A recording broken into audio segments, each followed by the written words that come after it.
YouTube jechuun barbaadan taanaan karaa nama isin agarsiisuun alatti gonkumaa banachuu hin dandeettan. Keessattuu dhiyeenya kana Itoophiyaa keessatti YouTube banuuf lakkoofsa yeroo fayyadamtan miiseejiin isin dhufaa hin jiru. Sababa kanaaf namoonni hedduun YouTube banachuu hin dandeenye. Karaa sirriitiin Itoophiyaa keessatti YouTube chaanaalii akkamitti akka banattan isin agarsiisa. Karaa nama isinitti agarsiisuun alatti Itoophiyaa keessatti gonkumaa YouTube banachuu hin dandeettan. Sababni isaa iimeelii haaraa banachuuf lakkoofsa biyya alaa nu barbaachisa waan ta'eef. So channel YouTube banachuuf iimeelii qabaachuu qabdanii. Iimeelii keessan kan duraanii lakkoofsa Itoophiyaa isa jala jira taanaan lakkoofsa jalaa baastanii paaskee yookaan baakaap koodii fayyadamuu qabdan.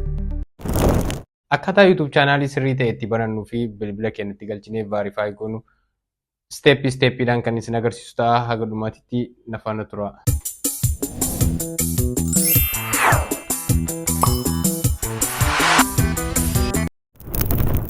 So iimeelii erga qabaannee wanni nurraa eegamu YouTube create gochuu qofa. Kana gochuuf immoo Google Chrome seenna. Iddoo search barii kanarratti YouTube ennee search goona. Bifa argitan kanaan nuuf dhufa. So al tokko tuqaa sadan gubbarra jiran kana yookaan jala jiraachuu danda'anii akkuma bilbila keessaniitiin irratti tuquudhaan akkana ol harkistanii desktop site iddoo kana click gootanii san booda bifa kanaan isin dhufaa jechuudha. Akka kompiitararra nama fayyadamaa jirutti isin dhufa waan ta'eef. So steppii kana booda jiru ani kompiitararraa itti fufaa isin immoo steppiidhaan nu hordoftan. Erga bifa kanaan nu dhufe booda steppiin itti aanu al tokko iddoo profaayilii kanarra click gochuudhaan san booda switch account iddoo kana click goona. Taansuudhaan asitti chaanaaliin nuti kanaan dura bananne yoo jiraate hundi isaanii asitti walitti nuuf qabamu. So al tokko ammas view all channel iddoo kanarra click goona.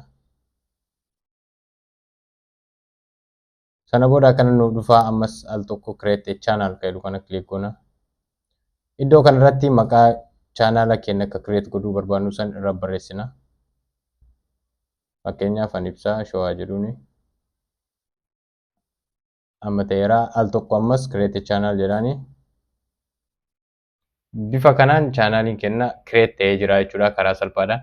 Amma immoo steppiin itti aanu chaanalii create goone kana loogoo irra godhannee backgroundii goone akkasuma immoo lakkoofsa bilbilaa itti galchinee verify goone jechuudha.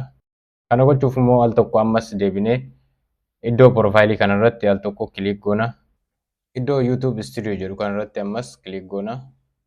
Karaa YouTube Studio nu geessa jechuudha. YouTube Studio jechuun iddoo daataa YouTube kennaa guutuu isaa irratti argannu namoota meeqa akka subscribe nu godhan view meeqa guyyaatti akka argataa jirru daataa chaanala kennaa guutumaan guututti iddoo itti argannu jechuudha.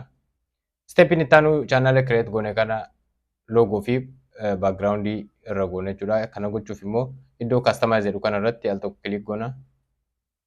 Bifa kanaan nuuf dhufaa san booda asitti backgroundii galchuu dandeettanii asitti immoo loogoo keessan irra kaa'achuu dandeessu jechuudha. Fakkeenyaaf amma asitti upload al tokko click goone. Karaa gaalaarii kennaa nu geessaa gaalaarii keessan keessaa suuraa barbaadan irra kaa'achuu dandeessan jechuudha.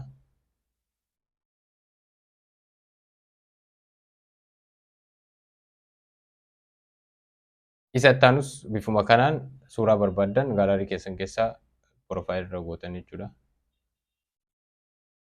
Kanatti irra goonee jirra. As biratti immoo iddoo description jedhu kanatti chaanaaliin keessan viidiyoo isin gadhiistan waa'ee maalii akka ta'e chaanaaliin keessan kan maalii akka ta'e achi biratti barreessitan jechuudha.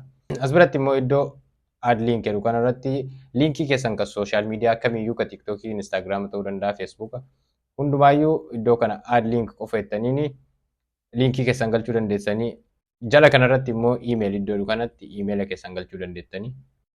Eega xumurree irraa baanee booda immoo iddoo publish jettu kana al tokko click goona.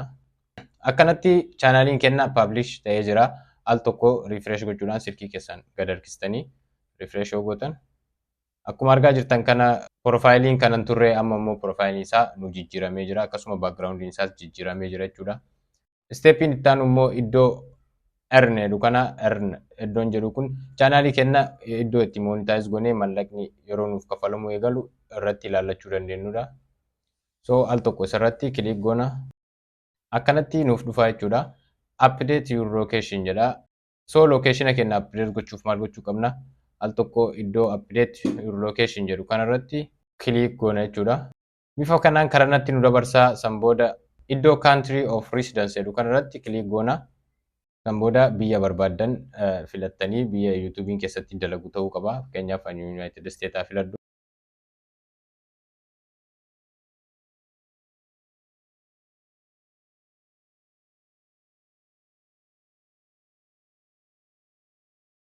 keenya galchinee chaanaala kana verify gochuu qabna jechuudha. Kana gochuuf immoo al tokko ammas deebinee siitingii kana irratti click goona.